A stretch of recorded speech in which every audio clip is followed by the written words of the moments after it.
been just over 6 months since the inception of what started out to be Oppo's sister brand, but now is a standalone entity with ambitions of making it big in the Indian price-sensitive market by providing specs that were never heard of before at their price points. RealMe's agenda seems clear: target the youth, give them a spec-heavy phone, and cater to what the users ask for, or at least that's what they claim. Their fifth phone in 6 months, the Realme U1, seems to be built on the same principles and caters to the selfie enthusiasts while making sure it does not compromise on other aspects like design or performance. Where does it stack up in the overcrowded marketplace? Let's unbox the Realme U1 and perform some benchmark tests on the first ever phone with the Helio P70 and maybe play some PUBG to see what it's capable of, coming up next on TechPP.com. Hey guys, this is Sumukh from TechPP and I'm about to show you some surprising results, so make sure you stay tuned till the end, and if you haven't already, hit that subscribe button and the bell icon next to it to make sure you don't miss out on any of our videos. Let's show you the box contents now.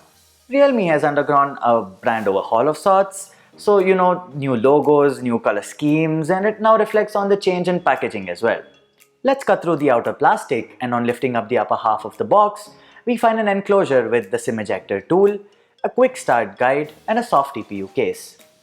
We then find the phone itself in the brave blue color, which sure looks shiny and gaudy, but beautiful nonetheless. Digging in further, we find a card with what looks like Realme's new motto, followed by a micro USB cable and a standard 10-watt wall adapter.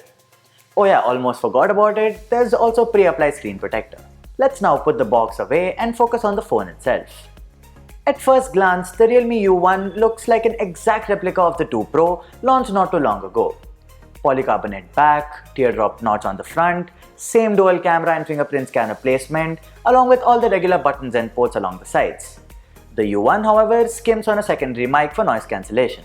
Looks like Realme is using the same outer chassis and display panels as the 2 Pro on the U1, and that's not necessarily a bad thing, as a 6.3-inch almost bezel-less IPS display with a Full HD Plus resolution looks great, and Realme claims to be using Gorilla Glass 3 protection on top.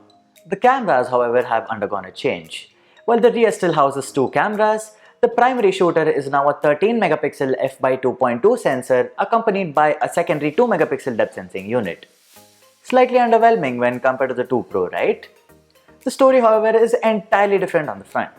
There's now a 25-megapixel f/2.0 lens on the front, which, according to Realme's claims, provides best-in-class selfie performance. The battery is a 3500 mAh unit and unfortunately does not support any sort of quick charging, and you'll have to resort to using the 10-watt adapter in the box. The phone runs on ColorOS based on top of Android 8.1 Oreo, and for all of you who use 2 SIMs and an SD card, good news, that's supported as well. Apart from the superior selfie camera, a major highlight of the Realme U1 is what resides at the heart of it under the hood. The U1 is the first smartphone to come fitted with MediaTek's new Helio P70 chipset, and the performance that this phone provides gives us enough reason not to write MediaTek off from the smartphone chipsets game.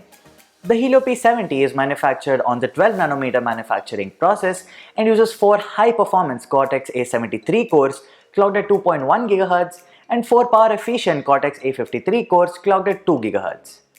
We don't care about the numbers, tell us how it fares when compared to, let's say, the Snapdragon 636 or even the Snapdragon 660. Let's run some synthetic benchmark tests to see how the 3 of them compare based on raw performance.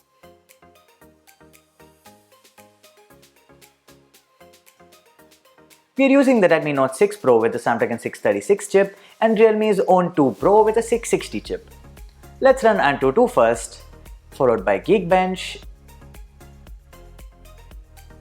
and surprise surprise, the Helio P70 seems to be doing even better than the mighty Snapdragon 660 on the Realme 2 Pro, which also has double the amount of RAM and faster UFS 2.1 storage, which shows how powerful the chipset is, at least with regards to benchmarks. Alright, the benchmarks are fine, but how about real-world performance? To decipher that, I decided to play PUBG, as that's what most of you are into of late, and see how the phone holds up. No surprises here, the U1 handles it with ease.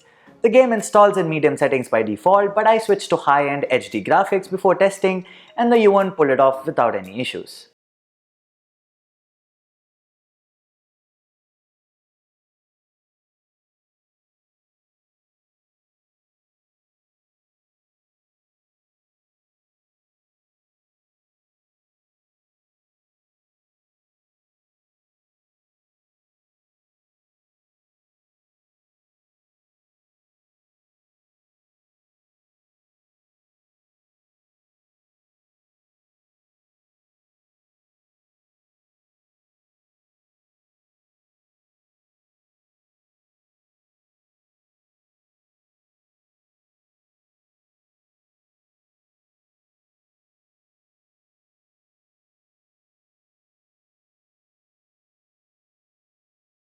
In fact, for an amateur like me who's playing the game for hardly the 4th or 5th time, it was quite a pleasant experience and I enjoyed the gameplay. The battery drain as well seems to be on par with other devices, and the back does not get too hot to the touch either. Do note that these are our initial impressions of the device and the final verdict may vary, so watch out for our full review which should be coming out soon. The RealMe U1 is expected to hit the shelves in the Indian market for a price of Rs 11,999 for the 3 plus 32GB variant, while the higher 4 plus 64GB variant is expected to be priced at Rs 14,999, which seems like a steep hike given that the only difference is an extra gig of RAM and double the amount of storage.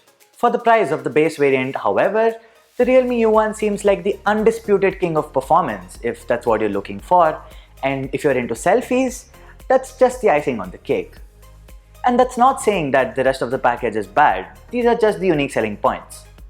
I hope you enjoyed watching this video, and if you wish to see more such content wherein we club the unboxing with some tests or real world usage, let us know in the comment section below, and until next time, may the tech be with you.